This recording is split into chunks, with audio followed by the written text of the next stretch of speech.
Welding thin sheet metal is a very complicated process, especially if we're welding with an electrode. When we want to make a bead on a thin sheet, it's likely that we'll burn through the sheet. So now I'm going to show you a way to weld the sheet without burning through it. Hello everyone, how are you? Welcome to a new video. Welding thin sheet metal. It's not something we do every day, but it's always good to know some techniques because you never know when they might come in handy.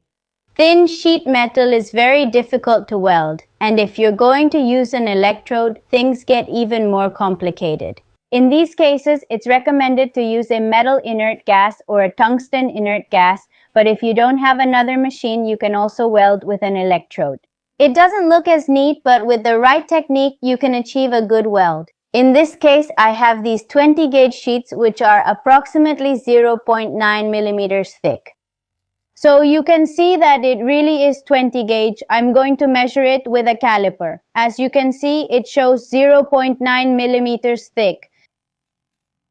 With that thickness, it's a pretty thin material to weld with an electrode. So I'm going to show you this technique that has worked really well for me for this kind of job. The ideal way to weld this sheet is to use a 6013 electrode that's 1.6 millimeters thick and work with low amperage, between 30 and 35 amps. If you don't have that electrode, you can use a 2 millimeter thick electrode. But in that case, you'll have to increase the amperage to about 45 amps and weld much more carefully because it becomes more difficult. The most important thing when welding thin sheets is that the joint is tightly closed. There shouldn't be any gap between the two sheets. The first thing I did was make 2 tack welds so that when I weld, they don't come apart. Since the sheet metal is very thin, I'm going to weld in tacks.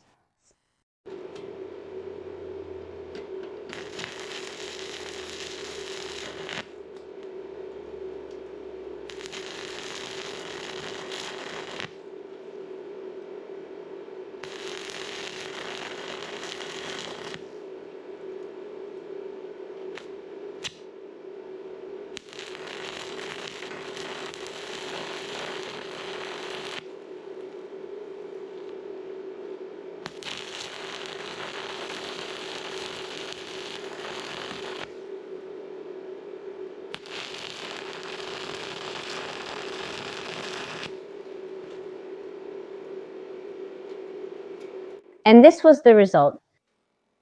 As you can see, it turned out horrible. It got holes everywhere. This, just as you see it, doesn't work, as you saw. When I welded the traditional way, the whole sheet got holes in it. But why does this happen? The main problem is the heat. Since it's such a thin sheet, it doesn't cool down properly or distribute the heat either. And the worst part is that the more you try to fix it, the more you'll end up making holes. So I'm going to show you this technique to avoid perforations. For this technique, all you need is a flat bar or a thicker sheet of metal. This will work as a backing and it's essential for this type of welding. It's important that both sheets, the thin one and the backing, are well attached. That's why I'm using these clamps to secure them properly.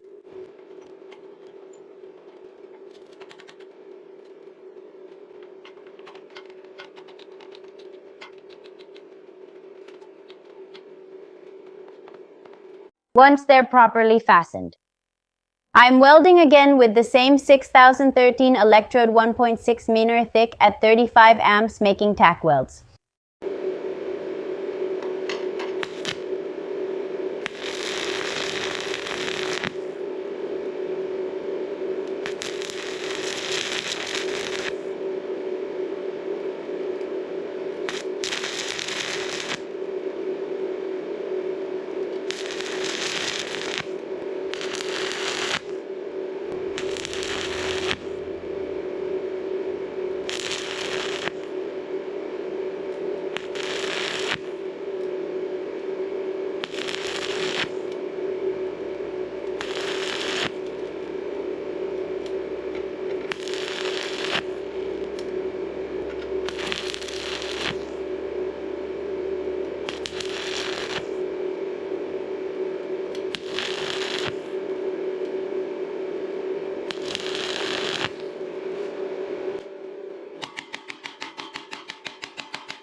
And as you can see by welding with backing, I managed to join the sheet without piercing it to make it a bit neater.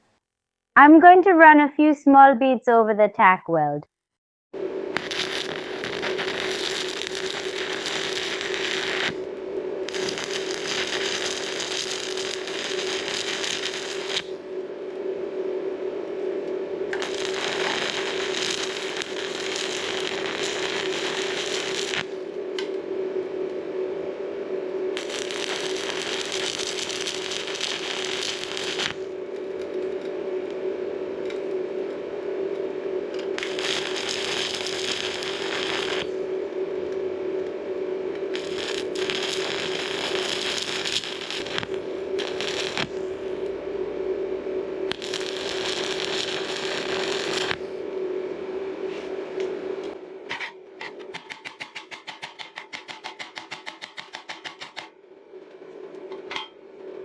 The result isn't perfect because welding thin sheet metal with an electrode is never going to look perfect. But it's an acceptable weld for the gauge we're working with. Here, I'll show you the comparison. The difference between both welds is clear. One is perforated and didn't even manage to weld, while with the other, we were able to make a pretty acceptable weld. Just by adding that thick sheet metal backing, the weld changed completely. And even though it doesn't look that nice visually, the joint is strong, and that's very important in this kind of work. Simply by putting a thick backing under the sheet, you'll prevent the sheet from getting pierced. But why does this happen? Its function is very simple. It's to absorb the heat so that the electrode doesn't pierce through. So to speak, it acts as a thermal base and prevents the material from melting. Did you know about this method for welding thin sheet metal? Let me know down in the comments, and if you like this video, don't forget to follow me. It would help me a lot.